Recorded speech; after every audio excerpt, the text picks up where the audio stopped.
नमस्कार बच्चों, मैं मनीष कुशवाहा आप सभी का एक बार फिर से स्वागत करता हूं आपके अपने educational YouTube channel Humsafar academy पर।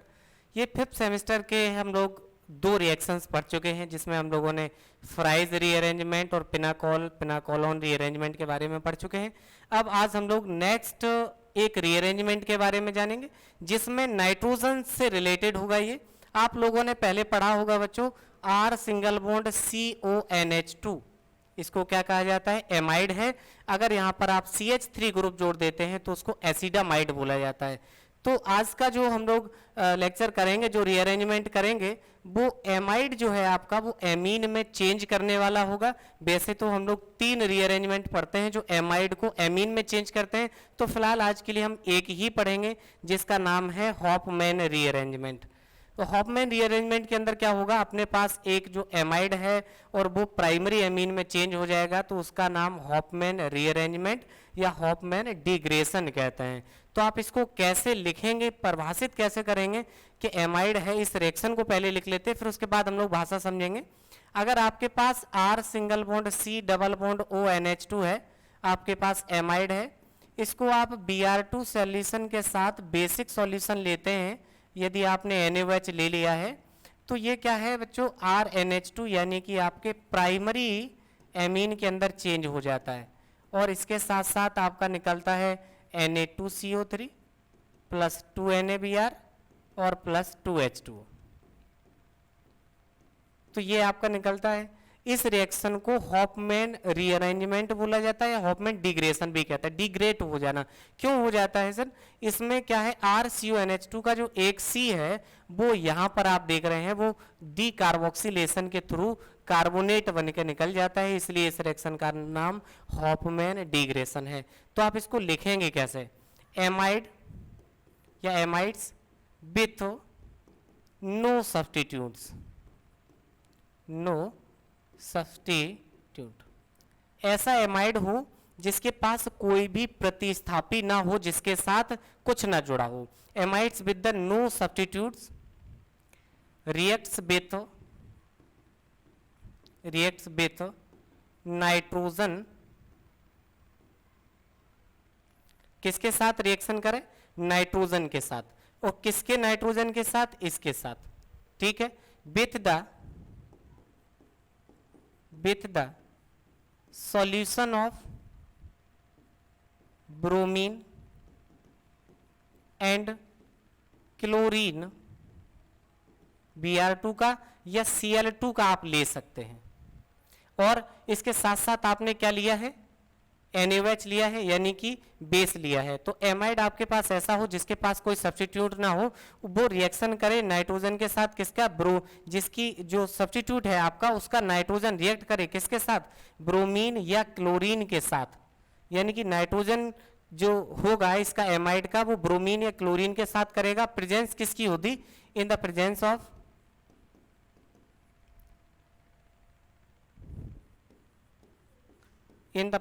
Of sodium hydroxide,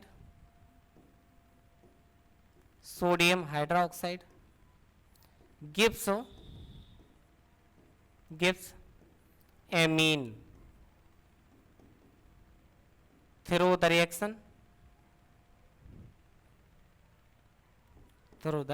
reaction, known as Hofmann, HOFMANN, Hofmann degradation और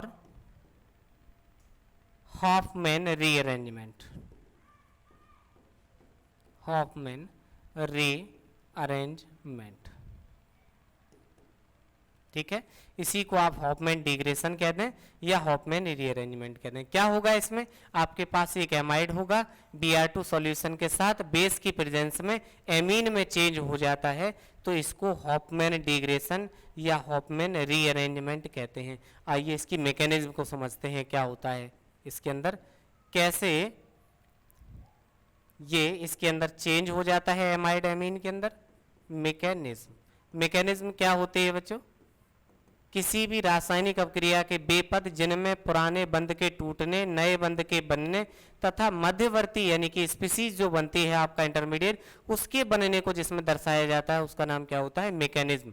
तो सबसे पहले आपके पास है R C double bond O single bond से एन और 2 H। बेस की प्रेजेंस में करा रहे हैं तो सबसे पहले बेस लेकर आते हैं और बेस का काम है प्रोटॉन को एब्स्ट्रैक्ट करना। अगर यहां से प्रोटॉन को एब्स्ट्रैक्ट कर लेगी तो यहाँ पे क्या बनेगा? आर सिंगल बॉन्ड से एक आपके पास H बनेगी, यहाँ प्लस आएगा, यहाँ माइनस आएगा, यहाँ से क्या हो जाएगा बच्चों? H2O बाहर। ये आपके पास बेस बन गया। अब ये जो बेस बना है वो जब Br2 से रिएक्शन कराएगा तो ये बनता है Br सिंगल बॉन्ड Br। ये नाइट्रोजन Br पे अटैक करता है और ये जो Br है वो यहाँ से बाहर निकल जाएगी। तो क्या बनेगा? R single bond C double bond से O सिंगल बॉन्ड से N और एक H है और दूसरा उसके पास Br। इस तरीके से आपकी ये ब्रोमाइड का कंपाउंड एमाइड के साथ सब्स्टिट्यूट बन जाएगा। बेस की, चूंकि बेस की प्रेजेंस में करा रहे हैं तो बेस आएगा और बेस का काम है प्रोटॉन को एब्स्ट्रैक्ट करना। यहाँ से इस भी प्रोटॉन को ले जाएगा तो एक बार और आपका H2O हो जाएगा। तब क्या बचेगा?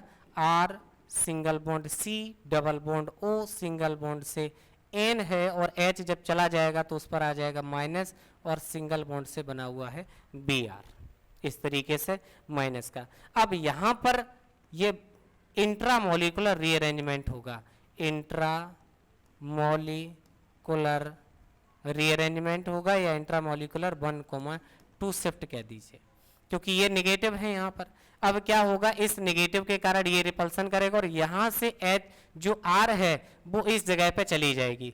तो इसमें क्या होगा? जब R यहाँ से जाएगी तो इस पर प्लस इस पर माइनस होगा और जब ये इस तरफ से खींच रखा है तो इस पर प्लस इस पर माइनस, ऐसे पोलराइजेशन भी है। नेगेटिव तो ऑलरेडी प्रेजेंट है, Br जब खींच रहा है तो इस पे प्लस इस पे माइनस है और इस प्लस को न्यूट्रलाइज करने के लिए एल्किल ग्रुप इस पोजीशन से यहाँ पर जब शिफ्ट होता है तो आप देखते हैं कि C डबल बॉन्ड O बना हुआ है, दूसरा आपके पास N बना हुआ है, तो N के साथ एक बॉन्ड है।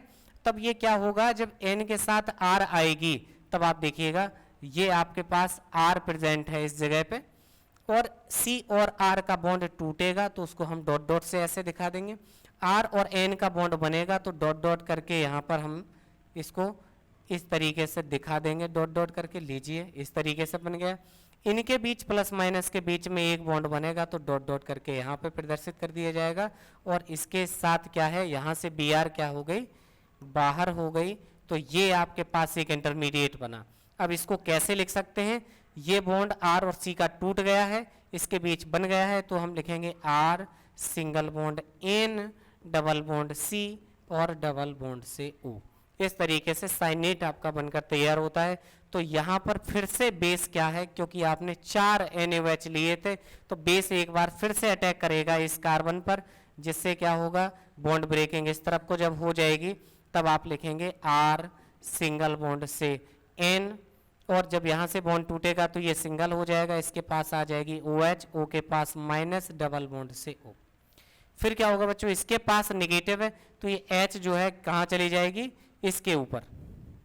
चलिए यहीं आगे लिख देते हैं।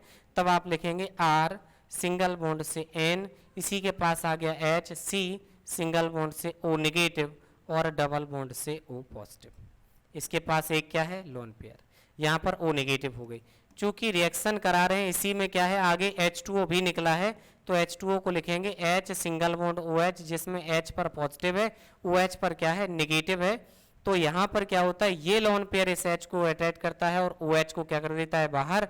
तो जब यहाँ से एक H को लेगा तो यहाँ से बन जाएगी बच्चों RNH2 प्लस, जब ये यहाँ से निकलेगा तो ये बॉन्ड ब्रेक होगा और ये डबल बॉन्ड जब बना लेगा तो क्या बनेगा? C double bond O double bond O, इसी को क्या कहते हैं? CO2 और प्लस क्या निकल जाएगा बाहर? आपका OH नेगेटिव। तो ये मैकेनिज्म है जिसको हम लोग बोलते हैं हॉफमैन डिग्रेशन, जिसके अंदर आप देखते हैं कि RCONH2 है वो एक डी कार्बोक्सिलेशन के थ्रू RNH2 यानी कि प्राइमरी एमीन में चेंज हो जाता है। चूंकि एक कार्बन कम होता है इसलिए इसको डिग्रेशन कहा जाता है, और OH और Br केवल इसी अणु के अंदर ही रीअरेंज होते रहते हैं। हॉफमैन ने दी है इसलिए इस रिएक्शन का नाम हॉफमैन डिग्रेशन है। तो ठीक है बच्चों, अगली नई मैकेनिज्म के साथ फिर से मिलेंगे, छोटे से टॉपिक और छोटे से एक वीडियो के साथ, जिसमें एक नए मैकेनिज्म पर हम लोग चर्चा करेंगे। तो आज का जो टॉपिक था वो एमाइड का एमीन में चेंज होने का था। नेक्स्ट लेक्शन भी आपके लिए ऐसे ही लेकर आएंगे फिर से, जो एमाइड एमीन में चेंज करता है। 5th सेमेस्टर में आपको 9 ऐसे रीअरेंजमेंट पढ़ने हैं जो हम आपको छोटे छोटे वीडियो के अंदर 9 रीअरेंजमेंट यहाँ से कराएंगे। Thanks for watching, thank you, bye bye.